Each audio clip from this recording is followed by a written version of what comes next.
बागेश्वर धाम के पीठाधीश्वर पंडित धीरेन्द्र शास्त्री एक बार फिर से सुर्खियों में हैं। इस बार उन्होंने हिंदुओं को 4 बच्चे पैदा करने की सलाह दी है। ये बयान भी उन्होंने खास अंदाज में दिया।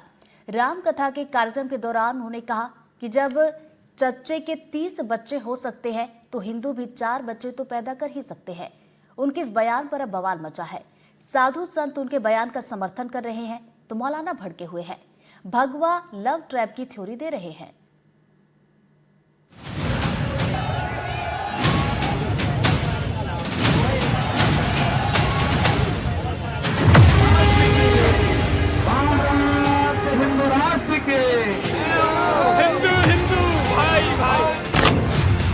बाबा बागेश्वर हिंदुओं को कम से कम 4 बच्चे पैदा करने की सलाह क्यों दे रहे हैं? हिंदुओं को कम से कम 4 बच्चे पैदा करने चाहिए। हिंदुओं के 4 बच्चों वाली बात का क्या है गजवाए हिंद कनेक्शन? धीरेन्द्र शास्त्री जी बागेश्वर महाराज ने बहुत अच्छा बोला है। अब गजवाए हिंद कबूल नहीं है, अब भगवाए हिंद होगा। साधु संतों की बात पर मौलाना को गुस्सा क्यों आ रहा है? बागेश्वर धाम के बाबा पंडित धीरेन्द्र शास्त्री जी की ये बात बड़ी बेतुकी बात है। बागेश्वर धाम के पीठाधीश्वर धीरेन्द्र कृष्ण शास्त्री यानी बागेश्वर बाबा के बयान में है। मध्य प्रदेश के शिवपुरी में चल रही भागवत कथा के दौरान उन्होंने कहा कि जब जच्चे के 30 बच्चे तो हिंदुस्तान में रहने वाले हिंदुओं के 4 बच्चे क्यों नहीं? हिंदू संख्या से घटते हुए राज्य हैं और जो वर्तमान में हिंदू आबादी से संपन्न राज्य है, दोनों जगह एक विचारधारा आनी चाहिए। हिंदुओं को कम से कम 4 बच्चे पैदा करने चाहिए।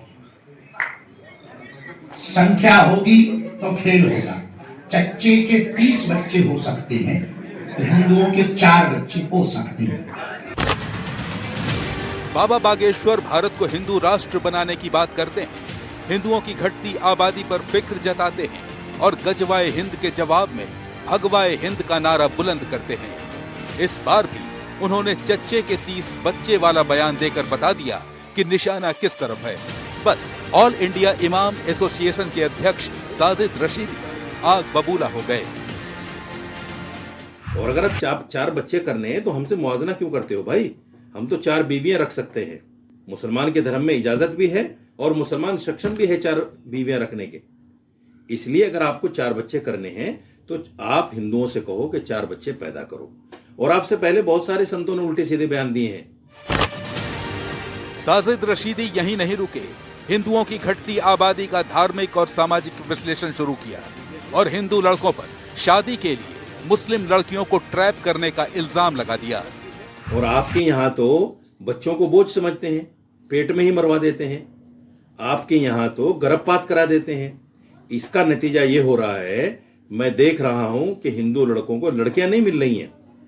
इसलिए अब भगवा लव शुरू कर दिया है और मुसलमान बच्चियों को भगवा लव ट्रेन में फंसाकर बच्चियों को मारना, बच्चियों के साथ जुल्म करना, उनको जो है बीच रास्ते में छोड़ देना, उनके साथ अन्याय करना, ये सब कुछ चल रहा है। उस पर आप बात नहीं करेंगे।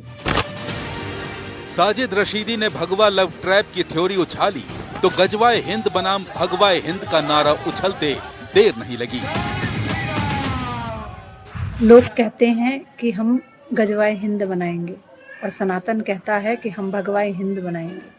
जब वो 20-30 बच्चे पैदा कर सकते हैं तो हमको भी 4-6 बालक अपने घर में पैदा करके अपनी जनसंख्या को बढ़ाना है, क्योंकि जिसकी जनसंख्या ज़्यादा होगी उसी का देश होगा। ये बात याद रखे हर कोई हिंदुस्तान में रहने वाला कि जिसकी जनसंख्या ज़्यादा होगी देश उसी का होगा। अब गजवाए हिंद कबूल नहीं है, अब भगवाए हिंद होगा। अब सनातनी जाग चुका है।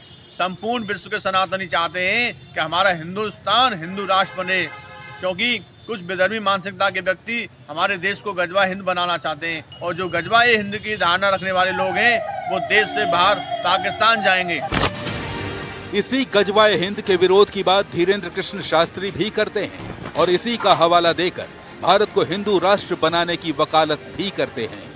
लोगों को इसके बारे में जागरूक करने के लिए उन्होंने पिछले दिनों दिल्ली से मथुरा तक 10 दिन की पदयात्रा भी की थी। जिस पर सियासी विवाद भी हुआ था और उसी विवाद का सिरा जच्चा बच्चा वाले बयान तक पहुंच चुका है। देखिए, बाबा बागेश्वर जी का जो भारत के भौगोलिक का जो अध्ययन है उसके आधार पर उनका ये मत है और मैं भी ये इस मत से सहमत हूं। अगर मुसलमान 25 बच्चे पैदा करेगा तो हिंदुस्तान को बचाने के लिए हर हिंदू को 4 बच्चे पैदा करना ही चाहिए। बागेश्वर बाबा के बारे में क्या कहूं, वो हिंदू मुस्लिम की बात कर रहे हैं, लेकिन वहां पर जो हिंदुओं की जमीनें हैं उनके मंदिर के आसपास वो किस भाव से खरीद रहे और कैसे ले रहे हैं, ये बागेश्वर बाबा बताए छतरपुर की जनता को। बाबा बागेश्वर की बातों से सहमति या असहमति अपनी जगह है, लेकिन देश के लिए जनसंख्या की नीति बनाने के लिए चर्चा होनी चाहिए, इस पर कांग्रेस को भी कोई ऐतराज नहीं है। जनसंख्या को लेके एक राष्ट्रीय इस पर नीति बनना चाहिए, चर्चा होना चाहिए। और आप भी समझते हैं कि जब आर्थिक साधन या जमीनें कम पड़ जाएगी तो हम कैसे विदेशी देशों के पर निर्भर होंगे खाद्यान्न के लिए। चाहे एक हो या दो हो, सबकी सहमति से इस पे एक बार चर्चा होना चाहिए देश में, उसके बाद इस पर निर्णय होगा।